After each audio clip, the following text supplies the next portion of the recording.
Да мислите, вашите оценки важат и за други кои се така поднеле 5000 амандмани за дебатата за една изборна?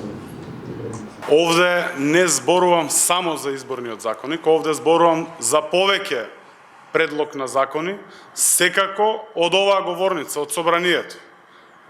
Пред се како пратеник и колега, со сите пратеници од сите политички партии.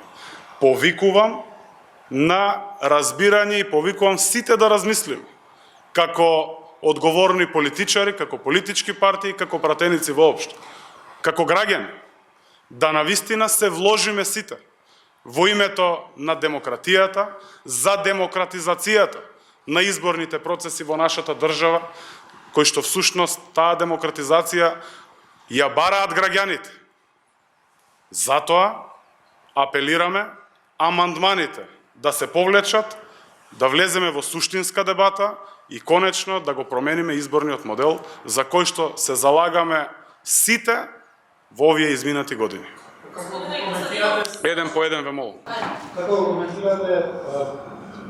го коментирате чекорите на вашиот коалицијен партнер ДУИ, која што ги блокира изборните измени и да излезете за изборниот закон со 5000 за тоа колку може да има? Конкретно повикувам дури и нашиот коалиционен партнер да размисли, да си го преиспита чекорот и да ги повлече амандманите до почеток на комисијска расправа, односно до почеток на комисијата за политички систем и односи меѓу заедниците, и да имаме во рамки на комисијата суштинска дебата и да сите ние, без разлика, не само коалициони партнери, ги повикувам и пратениците на ВМРО-ДПМН и ВМРО-ДПМН воопшто како партија, да ги повлече амандманите и да се ставиме во функција на државата, во функција на демократијата и најважното се, во функција на граѓаните.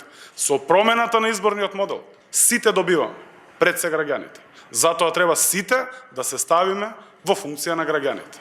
Господине Константинов, зашто инсистирате на сите овие три закони кои што да кажам не да кажам него очигледно дека не се согласени со ниту со коалицијскиот партнер, ниту со најголемата опозицијска партија сега пред изборите. Зошто ги форсирате самите, не видите тоа провокација ваша до нив, за да они вака потоа драка? Секако дека не. Одговорноста за нефункционално собрание под еднаква и на власт на опозиција. Секако дека не, затоа што дебатата околу промената на изборниот модел, дебатата околу избирачкиот законник воопшто е почната многу поодамна.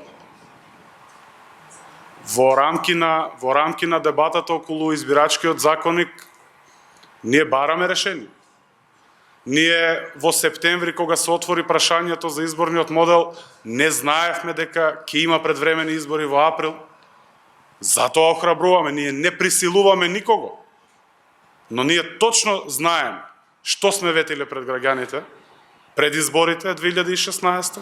Наша програмска определба е промена на изборниот модел со една изборна единица, отворени листи, затоа и се предлага тоа што се предлага. Наша е понудата во однос на равноправноста меѓу мажите и жените. Тоа е социјалдемократски. Сметаме дека покрај тоа што е здраво и што е социјалдемократски, добро е за државата и затоа предлагаме овде во собранието, затоа и повикуваме сите партии да дадат поддршка на нешто што е здраво за државата. А тој биде дека пресадан го коментирате тоа? Опасен принцип. Не сум ја слушнал таа изјава и не би имал коментар. Имаме време, добро да размислиме, предлогот го имаме сите, треба да ставиме приоритет на државата и граѓаните, како што реков во претходниот одговор, и имаме простор да отвориме дебата и да конечно го донесеме избирачкиот законник. Ви благодарам.